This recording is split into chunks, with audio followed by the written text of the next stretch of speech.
Assalamualaikum warahmatullahi wabarakatuh. Perkenalkan, nama saya Abdul Karim. Saya mahasiswa IAIN Madura, Prodi Tadris Ilmu Pengetahuan Alam, Fakultas Tarbiyah. Di sini saya akan menjelaskan tentang Pancasila sebagai dasar negara Indonesia, Pancasila sebagai ideologi bangsa Indonesia, hak asasi manusia dan penerapannya di Indonesia, demokrasi dan penerapannya di Indonesia, contoh penerapan demokrasi Pancasila di berbagai aspek kehidupan, baik itu politik, ekonomi, sosial, dan budaya, serta refleksi pribadi mahasiswa terkait nilai-nilai Pancasila yang diterapkan di lingkungan. Terima kasih. Pancasila sebagai dasar negara Indonesia. Pancasila adalah dasar negara Indonesia yang telah disepakati bersama oleh para pendiri bangsa. Kata Pancasila berasal dari bahasa Sanskerta, yaitu panca yang berarti 5 dan sila yang berarti asas atau dasar. Jadi Pancasila secara harfiah berarti 5 dasar atau 5 prinsip. Kedudukan Pancasila yaitu sebagai dasar negara, di mana Pancasila merupakan landasan atau fondasi bagi seluruh kehidupan bernegara di Indonesia. Jadi, semua aturan, kebijakan, dan tindakan negara harus berpedoman pada nilai-nilai Pancasila. Pancasila terdiri dari 5 sila yang saling berkaitan dan melengkapi, yaitu ketuhanan yang Maha Esa, di mana mengajarkan keimanan kepada Tuhan Yang Maha Esa dan menghormati keyakinan agama lain. Yang kedua yaitu kemanusiaan yang adil dan beradab, mengajarkan nilai-nilai kemanusiaan, persamaan derajat, dan sikap saling menghormati antar sesama manusia. Yang ketiga yaitu persatuan Indonesia, yaitu mengajarkan persatuan dan kesatuan bangsa di atas keberagaman. Yang keempat yaitu kerakyatan yang dipimpin oleh hikmat kebijaksanaan dalam permusyawaratan perwakilan. Di mana sila keempat ini mengajarkan pentingnya musyawarah untuk mencapai mufakat dalam mengambil keputusan. Dan sila yang kelima yaitu keadilan sosial bagi seluruh rakyat Indonesia. Di mana sila kelima ini mengajarkan keadilan dan pemenuhan kebutuhan hidup bagi seluruh rakyat Indonesia. Pancasila sebagai ideologi bangsa Indonesia. Pancasila bukanlah sebuah kumpulan kata, melainkan Pancasila merupakan ideologi yang menjadi dasar filsafat dan pandangan hidup bangsa Indonesia.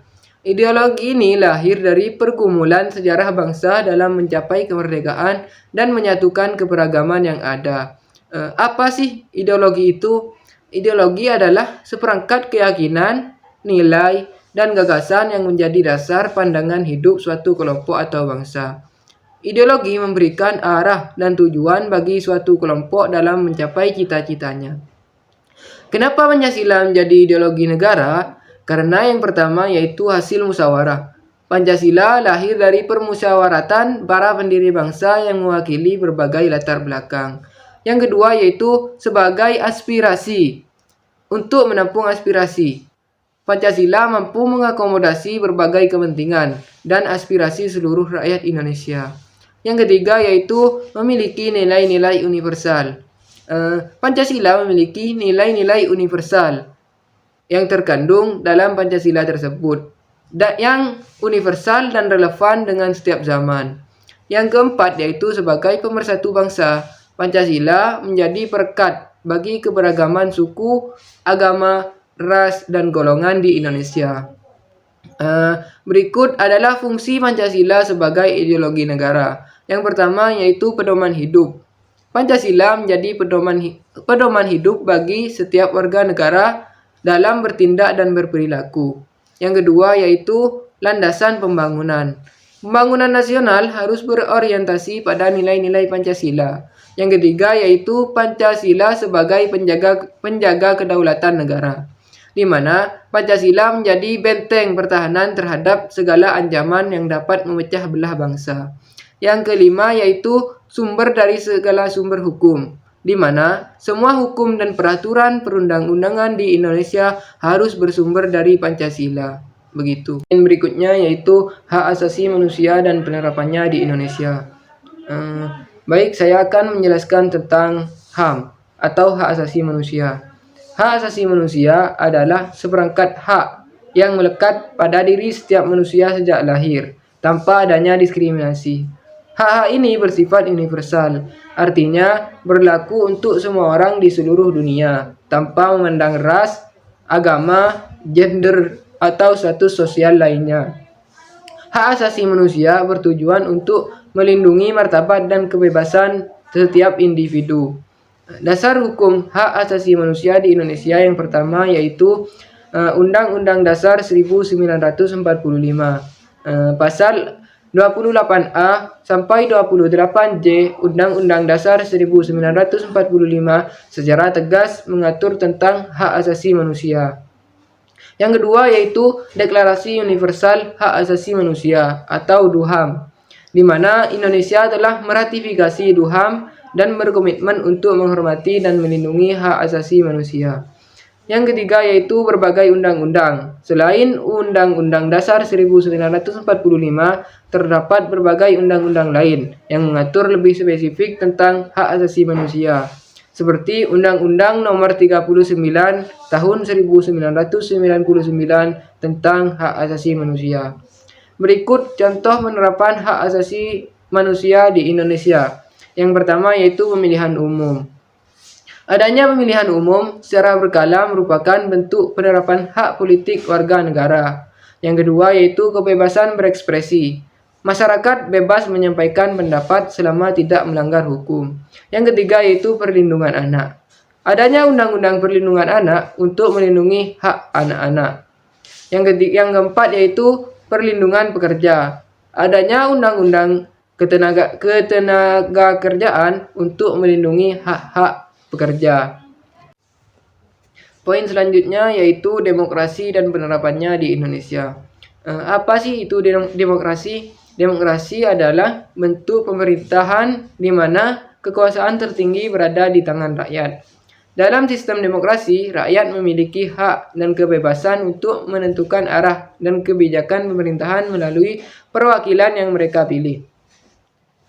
Prinsip dasar demokrasi yang pertama yaitu kedaulatan rakyat, di mana kekuasaan tertinggi berada di tangan rakyat. Yang kedua yaitu pemilihan umum. Rakyat secara langsung atau tidak langsung memilih wakil-wakilnya untuk duduk di lembaga perwakilan. Yang ketiga yaitu perlindungan hak asasi manusia, di mana semua warga negara memiliki hak yang sama di hadapan hukum. Yang selanjutnya yaitu sistem multipartai, di mana adanya lebih dari satu partai politik yang berkompetisi secara sehat. Yang kelima yaitu pembagian kekuasaan, di mana kekuasaan negara dibagi menjadi tiga, yaitu legislatif, eksekutif, dan yudikatif. Selanjutnya yaitu perlindungan minoritas, di mana hak dan kepentingan kelompok minoritas harus dijamin. Selanjutnya penerapan demokrasi di Indonesia, di mana Indonesia menganut sistem demokrasi yang berdasarkan Pancasila. Setelah mengalami berbagai perubahan sistem pemerintahan, Indonesia akhirnya kembali ke jalan demokrasi setelah reformasi tahun 1998. Ciri-ciri demokrasi di Indonesia yang pertama yaitu demokrasi Pancasila, di mana demokrasi di Indonesia berlandaskan pada nilai-nilai Pancasila yang menekankan pada persatuan, keadilan, dan musyawarah untuk mufakat. Yang kedua yaitu sistem multipartai. Terdapat banyak partai politik yang berkompetisi dalam pemilihan umum. Pemilihan umum langsung, rakyat secara langsung memilih presiden, anggota legislatif, dan kepala daerah. Selanjutnya, kebebasan berpendapat. Warga negara bebas menyampaikan pendapat dan berorganisasi. Selanjutnya, perlindungan hak asasi manusia, di mana terdapat lembaga perlindungan HAM seperti Komnas HAM. Baik, selanjutnya bagaimana penerapan demokrasi Pancasila dalam sistem politik di Indonesia. Demokrasi Pancasila adalah sistem pemerintahan di Indonesia yang menggabungkan nilai-nilai luhur Pancasila dengan prinsip-prinsip demokrasi, di mana penerapannya dalam sistem politik Indonesia dapat dilihat dari berbagai aspek berikut. Yang pertama yaitu dasar negara. di mana Pancasila sebagai ideologi bangsa Indonesia, di mana sudah dijelaskan tadi pada poin-poin sebelumnya. Yang kedua yaitu struktur pemerintahan, di mana pembagian kekuasaan di negara Indonesia dibagi menjadi 3, yaitu legislatif, eksekutif, dan yudikatif. Ini bertujuan untuk mencegah penyalahgunaan kekuasaan. Yang ketiga yaitu proses pengambilan keputusan, di mana Pancasila menekankan untuk musyawarah untuk mufakat, di mana pengambilan keputusan dilakukan melalui musyawarah untuk mencapai mufakat. Hal ini tercermin dalam mekanisme pembahasan undang-undang di DPR, diambil berdasarkan kehendak rakyat, diwujudkan melalui mekanisme pemilihan umum dan perwakilan rakyat di lembaga legislatif. Yang keempat yaitu perlindungan hak asasi manusia, di mana garis besar haluan negara atau GBHN sebelumnya GBHN menjadi pedoman dalam penyelenggaraan negara, termasuk dalam bidang HAM. Yang kelima yaitu sistem multipartai. Kebebasan berorganisasi, adanya banyak partai politik yang berkompetensi secara sehat dalam pemilihan umum. Selanjutnya yaitu pluralisme, yaitu sistem multipartai menampung berbagai kepentingan dan aspirasi masyarakat. Begitu. Baik, poin berikutnya yaitu contoh penerapan Pancasila dalam aspek politik, ekonomi, sosial, dan budaya. Baik, aspek politik, di mana contohnya yaitu pemilihan umum, sistem multipartai, pembagian kekuasaan, terus juga ada peran partai politik. Yang kedua yaitu aspek ekonomi, di mana contohnya yaitu ekonomi Indonesia diarahkan pada kesejahteraan sosial bagi seluruh rakyat, bukan hanya segelintir orang saja. Contoh lainnya yaitu koperasi, dan contoh lainnya juga ada upaya pengentasan kemiskinan. Baik, aspek yang ketiga yaitu aspek sosial, di mana contohnya di sini yaitu toleransi beragama dan juga gotong royong.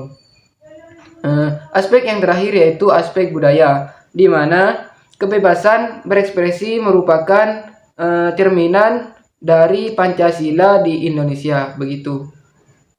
Baik, poin yang terakhir yaitu refleksi saya sendiri terhadap pengamalan Pancasila dalam lingkungannya.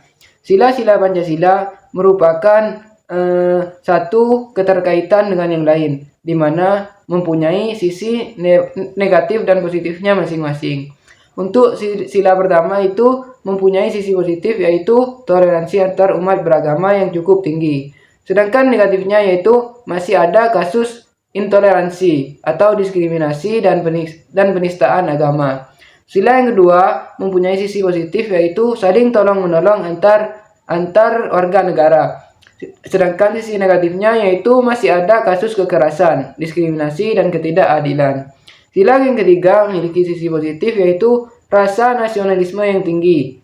Sedangkan negatifnya yaitu adanya perpecahan berdasarkan suku, agama, ras, dan antar golongan. Untuk sila yang keempat, sisi positifnya yaitu adanya lembaga-lembaga perwakilan rakyat seperti RT, RW, dan lainnya. Sedangkan sisi negatifnya yaitu kurangnya partisipasi masyarakat dalam kegiatan musyawarah. Untuk sila yang terakhir, sila yang kelima yaitu sisi positifnya adanya program pemerintah untuk mengurangi kesenjangan sosial seperti program bantuan sosial. Sedangkan sisi negatifnya yaitu masih ada kesenjangan sosial yang tinggi. Akses terhadap pendidikan dan kesehatan masih belum merata. Begitu. Sekian, terima kasih.